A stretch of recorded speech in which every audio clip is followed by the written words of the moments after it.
வணக்கம். நான் வரதராசா கஜீபன், இந்த வேலணை பிரதேசத்தை சேர்ந்தவன். எமது பிரதேச வைத்தியசாலை ஒரு சில தினங்களுக்கு முன்பு எமது மாகாணத்துக்கு பொறுப்பான கணக்காய்வாளர்கள் இங்கு வருகை தந்து இந்த வைத்தியசாலையினுடைய ஆடிட் பண்ணி இந்த சில குறைபாடுகளை கண்டிருக்கின்றார்கள். அந்த வகையிலே எமது வைத்தியசாலை உண்மையிலேயே 30 வருடங்களுக்கு மேற்பட்ட ஒரு சேவையை செய்து கொண்டு வருகிற வைத்தியசாலை. இந்த வைத்தியசாலை நீண்ட காலமாக இங்கு வைத்தியர்கள், தாதியர்கள் என்று சில பற்றாக்குறைகள் இங்கு இருக்கின்றது. உண்மையிலே எமது மக்களாகிய எங்களுக்கு இந்த சுகாதார சேவையை பெறுவது என்பது எமது இந்த வைத்தியசாலையில், பிரதேச வைத்தியசாலையிலே பெரிதும் ஒரு நெருக்கடியான நிலையாக இருக்கிறது. ஒரு இரவு நேரங்களிலே இந்த பிரதேசத்தில் இருக்கின்றவர்கள் இரவு நேரங்களிலே இந்த வைத்தியசாலையை நம்பித்தான் இருக்கின்றார்கள்.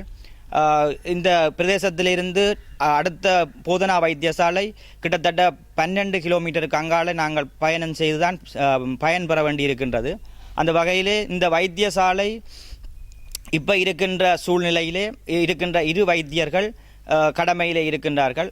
ஆனாலும் எமது இந்த வைத்தியசாலை தரம் உயர்த்தப்பட்டு பீத்தரத்திலே இருக்கின்றது. பீத்தரத்தில் இருக்கப்பட்டு இருந்தும் எமக்கு இந்த வைத்தியசாலைக்குரிய ஆளணி பற்றாக்குறை, இந்த தரத்துக்கேற்ற மாதிரி இந்த ஆளணி பற்றாக்குறை இருந்து கொண்டிருக்கின்றது. ஆளணி பற்றாக்குறையை நாங்கள் இந்த கடந்த காலங்களிலே நாங்கள் இந்த குறைபாடுகளை நாங்கள் உயர் அதிகாரிகளுக்கு நாங்கள் எழுத்து மூலமும் தகவல்களை கொடுத்தும் உயர் அதிகாரிகள் எங்களை ஒரு கவனிப்பாரற்ற நிலையிலேயே இந்த வைத்தியசாலை இருப்பதை நீங்கள் இந்த நேரடியாக பார்க்கின்ற பொழுது விளங்குகின்றது. நாங்கள் இந்த வைத்தியசாலையிலே கிட்டத்தட்ட ஒரு நாளைக்கு 150 நோயாளர்கள் இங்கு பயன்பெறுகின்றார்கள். மாதம் 3000 நோயாளர்கள் இங்கு பயன்பெறுகின்றார்கள். இந்த வைத்தியசாலை அனைத்து தீவுகளுக்கும் ஒரு நடுநிலையாக இருக்கின்றபடியினால் இந்த வைத்தியசாலையிலே வேறு பிரதேசத்திலே இருக்கின்ற மக்களும் இந்த பிரதேசத்திலே பயன்பெறுகின்றார்கள். இந்த வைத்தியசாலையிலே வந்து தங்களுடைய சிகிச்சையை பெறுகின்றார்கள். இந்த வைத்தியசாலை சேவையை இன்னும் கூட்ட வேணுமே தவிர சேவையை குறைக்கின்ற செயற்பாடிலே இந்த உயர் அதிகாரிகள், சுகாதார பொறுப்பாக இருக்கின்ற உயர் அதிகாரிகள் அசட்டையினமாக இங்கே இருக்கின்ற பலங்களையும் அவர்கள் வேறு பிரிதொரு வைத்தியசாலைக்கோ பிரிதொரு இடங்களுக்கு மாற்றுகின்ற செயற்பாடுகளிலே தான் இருக்கின்றார்கள் ஒழிய எங்களுடைய இந்த பிரதேச வைத்தியசாலையினுடைய தேவைப்பாடுகள் எங்களுடைய ஆளணி பற்றாக்குறை, இந்த வைத்தியர்கள் உண்மையிலே இந்த வைத்தியசாலைக்கு 4 வைத்தியர்கள் இருக்க வேணும். 4 வைத்தியர்கள் இருக்க வேண்டிய இடத்தில் இன்று 2 வைத்தியர்களே இங்கு கடமையில் இருக்கின்றார்கள். அவர்கள் உண்மையிலே ஒரு மக்களுக்கான சேவையினை சிறப்பாக இங்கே இருக்கின்ற வளங்களை கொண்டு சிறப்பாக செய்கின்றார்கள். அந்த வகையிலே எங்களுடைய மக்களுடைய கோரிக்கை, இந்த வைத்தியசாலை இங்கு பிரதானமான ஒரு தீவகங்களுக்கே நடுநிலையாக இருக்கின்ற ஒரு வைத்தியசாலை.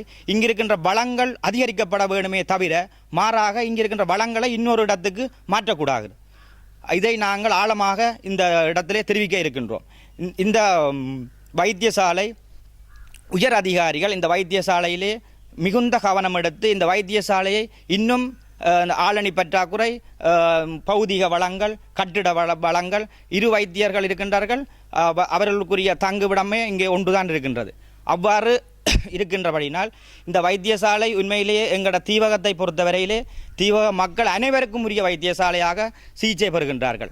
மாறாக சுற்றுலா பயணிகள் இங்கு வருகை தருகிறார்கள். சுற்றுலா பயணிகள் நயினாதீவுக்கு சென்று வருகின்ற பொழுது அவர்கள் தலையை சுற்றி அவர்களுடைய பிரச்சனைக்கு இங்குதான் ஓடி வருகின்றார்கள். அவ்வாறு இருக்கின்ற பொழுது இந்த வைத்தியசாலையினுடைய தரத்தையும் இந்த வைத்தியசாலையினுடைய குறைபாடுகளையும் நிவர்த்தி செய்ய வேண்டும் என்று நாங்கள் உயர் அதிகாரிகளுக்கு இந்த ஊடக வாயிலாக நாங்கள் ஒரு கோரிக்கையை முன்வைக்கின்றோம். நாங்கள் பலதரப்பட்ட இடங்களிலே மக்களாகிய நாங்கள் இந்த நோயாளர் நலம்புரி சங்கம் ஊடாக பலதரப்பட்ட உயர் அதிகாரிகளை சந்தித்தும் எங்களுடைய இந்த கோரிக்கையை அவர்கள் செவிமடுப்பதாக இல்லை. ஆகையினால இந்த வைத்தியசாலை இப்போ இருக்கின்ற நிலப்பாட்டின்படி இந்த வருகின்ற தை மாதம் 1ஆம் தேதியில் இருந்து காலை 8 மணியிலிருந்து மாலை 6 மணியோடு தங்களுடைய சேவையை நிறுத்துவதாக ஊடக வாயிலாகவும் இந்த மாகாண திணைக்களங்கள் வந்து உங்களுடைய கடமை நேரத்தின்படி உங்களுடைய கடமையை செய்யுமாறு இந்த வைத்தியசாலையிலே எழுத்து மூலம் கொடுத்துட்டு சென்றிருக்கின்றார். ஆகையினால இந்த வைத்தியசாலையை நம்பியிருக்கின்ற நோயாளியாகிய நாங்கள் இந்த வைத்தியசாலையை இன்னொரு வைத்தியசாலைக்கு செல்வது என்று சொன்னால் 2 பேருந்திலே செல்ல வேணும். அவ்வாறான தொலை தூரத்திலே இருக்கின்றபடியினால் இந்த வைத்தியசாலை எங்களுக்கு முக்கியமாக இங்கே இருக்கின்ற வளங்களை அதிகரித்து இங்கிருக்கின்ற தேவைகளை நீங்கள் பூர்த்தி செய்யும் பட்சத்திலே இந்த வைத்தியசாலை நாங்கள் எங்களுக்கு மக்களாகிய எங்களுக்கு நீங்கள் செய்கின்ற ஒரு உதவியாக இருக்கும் என்று கேட்டுக்கொள்கின்றேன். நன்றி. மற்றும் எங்களுடைய இந்த வைத்தியசாலைக்கு இருக்கின்ற ஒரே ஒரு ஆம்புலன்ஸ் சேவை கூட இந்த வைத்தியசாலையில் இப்போ இல்லை. அது கடந்த 2 மாதத்துக்கு மேலாக இந்த ஆம்புலன்ஸ் சேவை இங்கு நிறுத்தப்பட்டிருக்கின்றது. இந்த ஆம்புலன்ஸ் சேவை ஒரு நோயாளர் இங்கு வந்தால் ஆம்புலன்ஸு ஊர்காவத்துறையில் இருந்தோ இல்லாட்டி புங்குடுதிலிருந்தோ வரவழைக்கப்பட்டு தான் நோயாளர்கள் மேலதிக சிகிச்சைக்காக போதனா வைத்தியசாலைக்கு அனுப்பப்படுகின்றார்கள். இந்த ஆம்புலன்ஸ் சேவை என்பது எங்களுக்கு உண்மையிலே இந்த ஆம்புலன்ஸ் தேவை.